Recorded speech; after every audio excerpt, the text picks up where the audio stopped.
Gentleman Style Podcast, your host of the number one podcast coming to you live in America.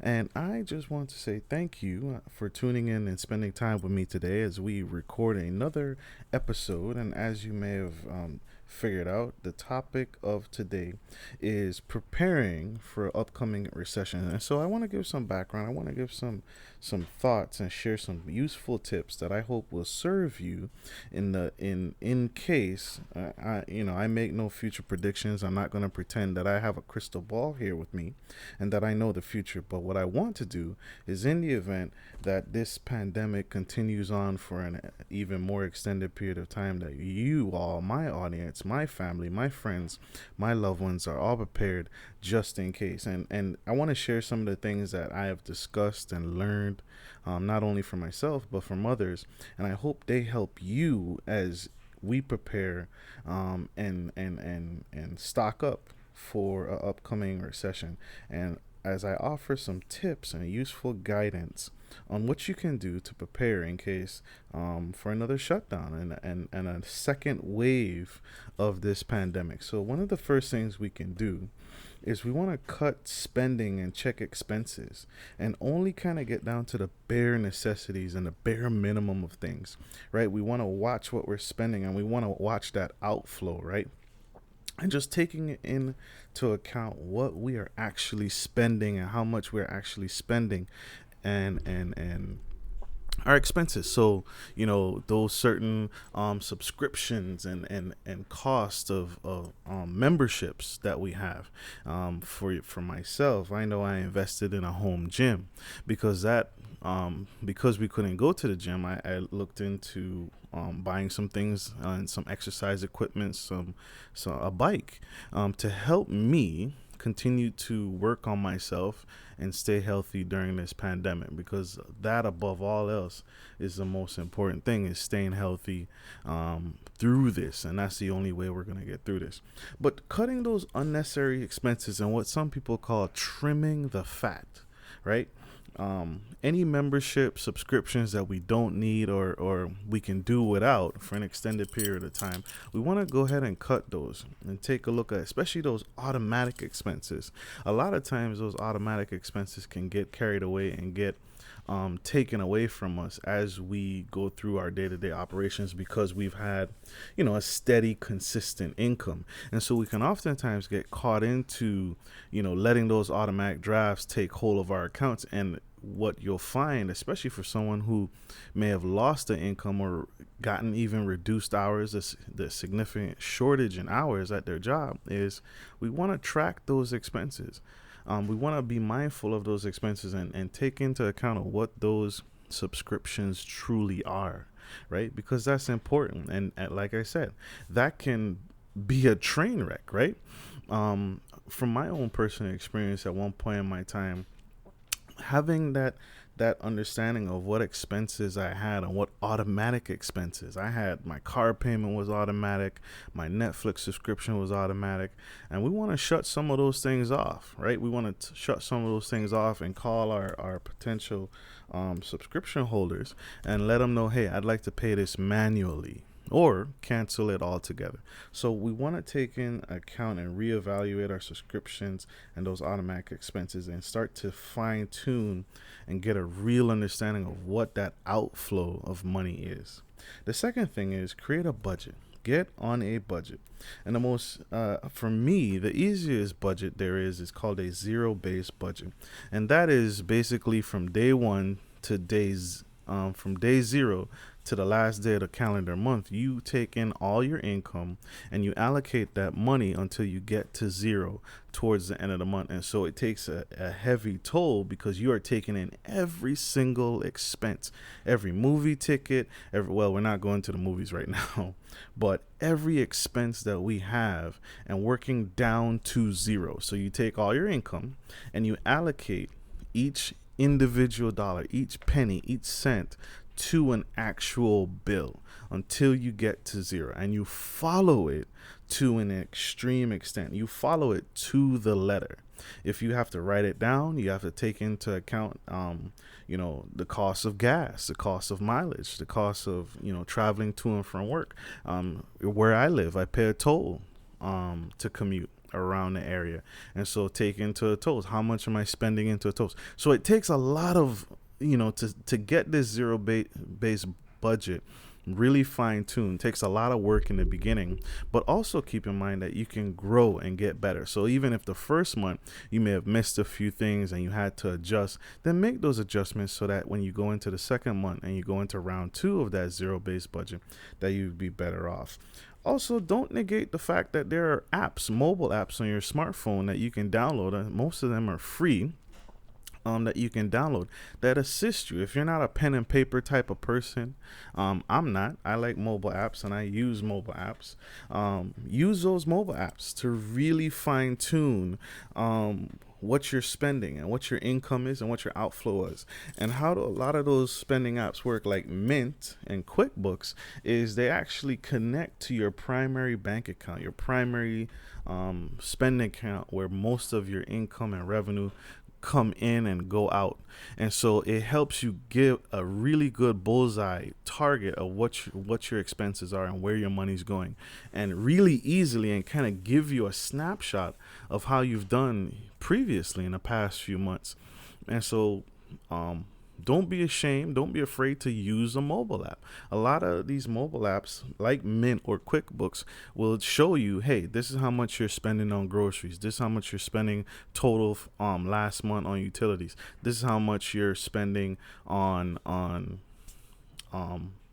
entertainment, movie tickets, Netflix subscriptions, memberships, gym memberships, those types of things, car loans, interest rates, credit cards. And it helps you get a bird's eye view and really dissect and get a great head start of what your spending habits are, so you can start to trim back and cut back. And you can look at your expenses and say, man, I spent $800 on groceries. Well, I can trim some fat hairs, and I can maybe work it down to 600 or 500. But you won't know that until you actually get that budget going. And so get that budget going, trim the fat and get those expenses going. I would say as a baseline overall, this isn't a finite thing, but 50% for necessities, utilities, water, gas, food. Those are necessities. Those are things that we cannot live without. You want your lights on. You want the ability to take a shower. So those are necessities. 30% on wants is the next split. You want to have about 30% of your income going to wants, movie tickets, entertainment, things that you enjoy, because the biggest thing is your mindset. You want to make sure that, you don't want to just lock yourself in your room or lock yourself in your house and self-isolate. Even though we are socially distancing, you want to have some kind of fun time. And even if it's, a budget set aside for board games, right? You have some money set aside for board games or video game memberships or subscriptions like that. And then the last bit of that money is 20% for saving and investing. And you can even flip those and allocate 20% for wants, so that you can buff up your savings to 30%. So that we're saving money as we prepare for a second wave of this pandemic and a possible potential second United States shutdown if you're living here in the United States. And so saving and investing, that's crucial. And you just want to allocate money as you go along, as money comes in, and as you work on that budget. You want to allocate at least 20 to 30% of your income to saving and investing and building up a solid emergency fund. Speaking on that, having an emergency fund is my third step, and having an emergency fund is absolutely crucial. You want to save up to at least 3 to 6 months of your monthly expenses, so that in the event you lose your job, in the event that you get sick or ill, you want to be able to know that your expenses, all your expenses, are covered, and that you'll be able to ride this wave, maybe not indefinitely, but for a certain period of time. And over 50% of Americans do not have over $500 in an emergency fund. And so that is a number that we have to work on and we have to get better at as we prepare for that second wave of this flu pandemic. I do not suggest that you have credit cards as your emergency fund. All right. We want to limit the amount of debt that we have going into this pandemic and going into this possible potential wave. So what I'm talking about when I say an emergency fund, your credit cards, a good credit score so you can borrow money. Though that's not an emergency fund, because oftentimes what you'll probably, if you haven't experienced this yet, when we need money is not the best time to go borrow money. Those are the times when you'll start getting rejected. That's not the time to start applying for loans. I'm talking about cold hard cash in the bank that you can access when you need it in the event of an emergency. You can go to ATM or you can drive up to your local financial institution and withdraw the cash expeditiously and not have to sit there and fill out a history of your financial performance and provide all these documents to a bank to possibly get the loan or even get denied. That's not going to work in an emergency situation. When we talk emergency, we're talking, I need this in the next few days, not, submit all this paperwork and we may make a decision in 2 weeks. That's not going to work. So I'm talking cold hard cash. So, and not credit card debt. Speaking of that, that is my fourth point, is pay off debts. As you take this time, as businesses are starting to reopen, and as some of you may be heading back to work and getting back into the workforce or finding new places of employment based off of my previous show, which we did a presentation on interviewing tips brought to you and featuring Miss Jackie Williams. And so I hope that episode helped you get the job that you want. And now that you have that job that you've wanted and desired, you want to work to pay off debt. And so you want to work on paying off as much debt as humanly possible and getting rid of all those debts. If you can pay off that $100 credit card, pay off that balance, get it to zero. Credit cards, if you can pay off those student loans, maybe not pay them off, but you want to get aggressive. You want to get aggressive in this time. And it is highly recommended working from least smallest amount, and let that money snowball to your most expensive amount. So if you have a $25 a month credit card and the balance is $300, work on paying that off first and paying that off expeditiously. And as you free up cash, snowballing that extra capital, that extra funds into the next debt. So make a list of all your debts and then work from smallest to largest and work upwards from there. If you can't get debt relief in this time, you want to work on getting a debt relief. So there are debt relief programs. We want to make sure that you apply for some debt relief, and several financial institutions offer that. There are debt relief programs where if you have an exorbitant amount of credit cards and loans and debt, you can reach out to these debt relief programs and these companies, these private companies, and what they will do is you'll make one monthly payment instead of, say you have 6 different credit cards and you make 6 different payments. They'll consolidate your debt for you and you just make one monthly payment to them, and they will make the monthly payment and negotiate better terms on behalf of you to your creditors and to those financial institutions that you owe money to. And so get some kind of debt relief. Right now, some banks and financial institutions are offering various forms of forbearance. Reach out to your apartment complex if you're renting and talk to them to see if they have any programs or any opportunities. And also take a look at your local community to see what assistance your city councilman or woman is offering their community as aid during these pandemic times. But be very vigorous. Google search, different debt relief programs and options, because again, trying to get out of debt or minimize debt or minimizing your expenses in this time is absolutely crucial. We want to prepare our roof while the sun is still out. And so reach out to different financial institutions, reach out to various there are nonprofit organizations. Reach out. Even in your church, there may be opportunities that programs that your local church may be offering to assist you with working on consolidating some debt. Okay, and so my next point is find a high interest savings account.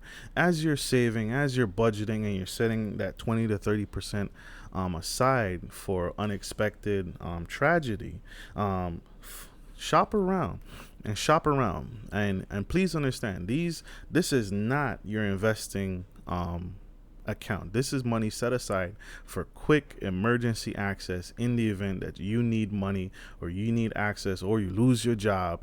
This is money set aside that you can access in a quick way and to cover your expenses for those 3 to 6 month period. So the goal of this money is not to invest in stocks and bonds and mutual funds.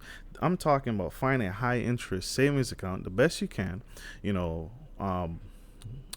Goldman and Sachs has a high interest savings account offering about 1% interest rate.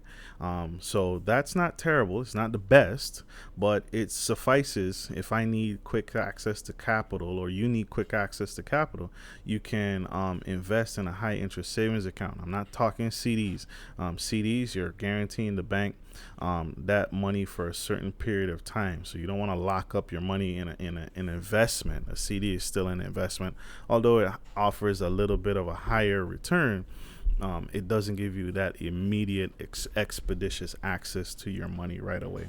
And so shop around, Google high interest rates savings accounts. Bankrate.com is a really good website to kind of get a feel for what's the word on the street as far as finances and money and different banks, and reviews. You can also get reviews on Bankrate.com of the best savings accounts out there for actual people who've actually have accounts set up with that financial institution.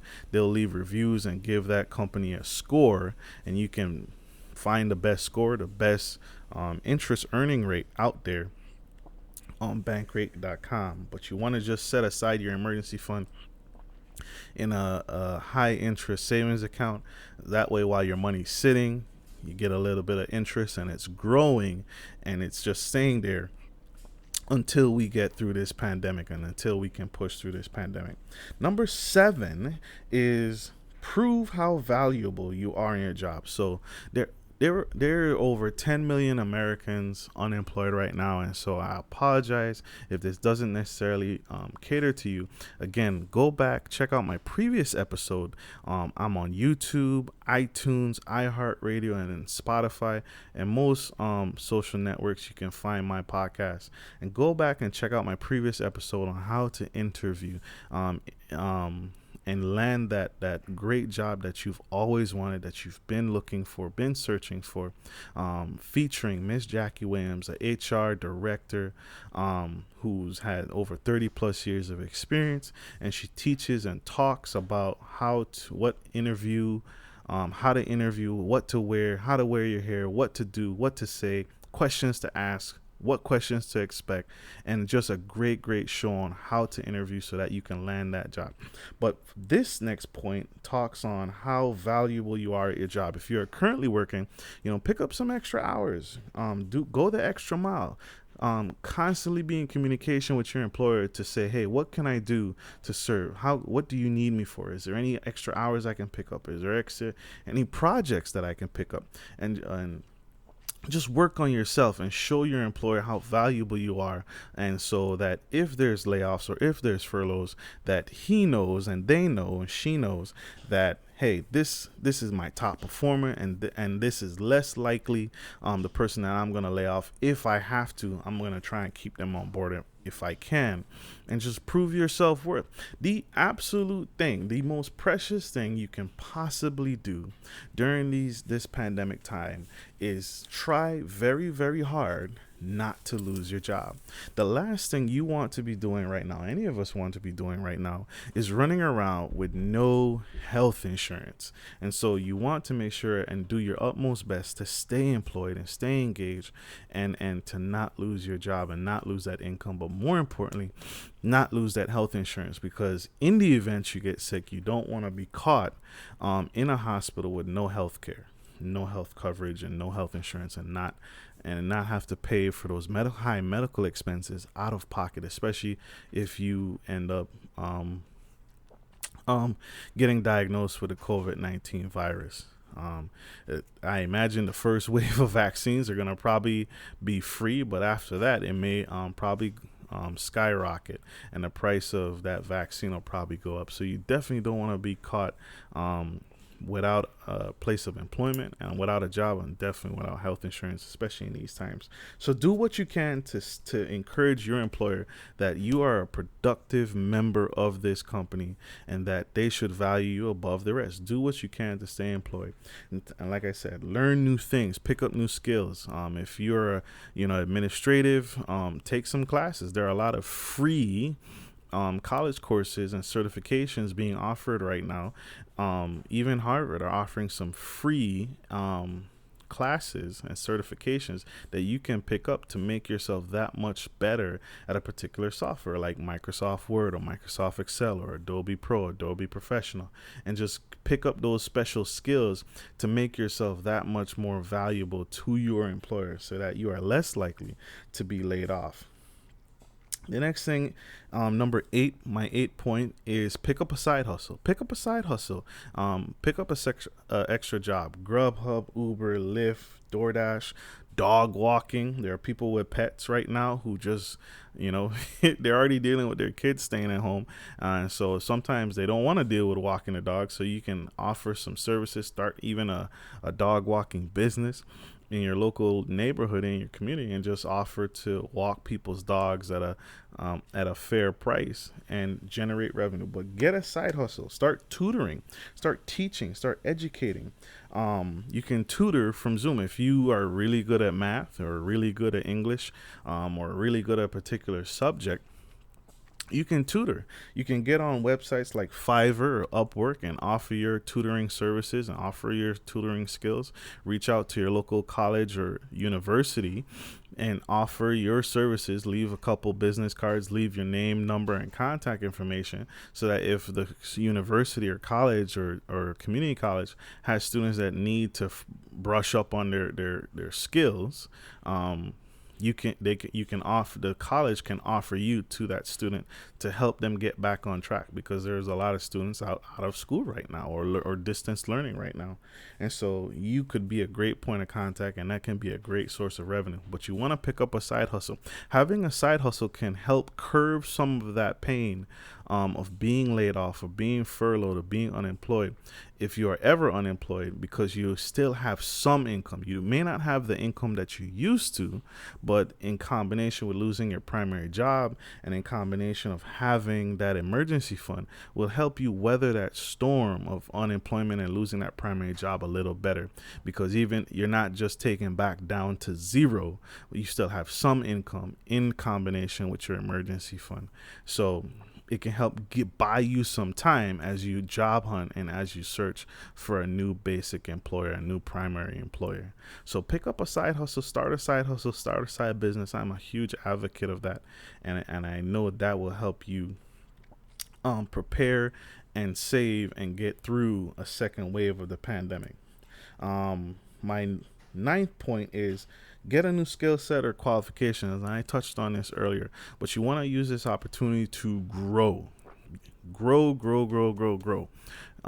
Get some college classes in, get some certifications in, get some licensing in, and make yourself that much more employable, not only for your current job or employer, but future potential employers. I am a huge advocate of people who are constantly looking to advance, constantly looking to move up, constantly looking to do better. And so you want to do that. You want to job hunt. You want to always stay fresh and up to date on the market, and keep that resume, as we discussed in our previous episode, keep that resume alive and continues to grow your skills and continue to grow your licensing and continue to grow those professional skills and those professional development. And I'm a huge advocate of personal development. Never stop growing, never stop learning. You want to continue to better yourself, because we are in a changing job climate. We are in a changing economy. People who were traditionally used to going to office space now have to work virtually, now have to work from home. That is a different skill set. That is a changing economy.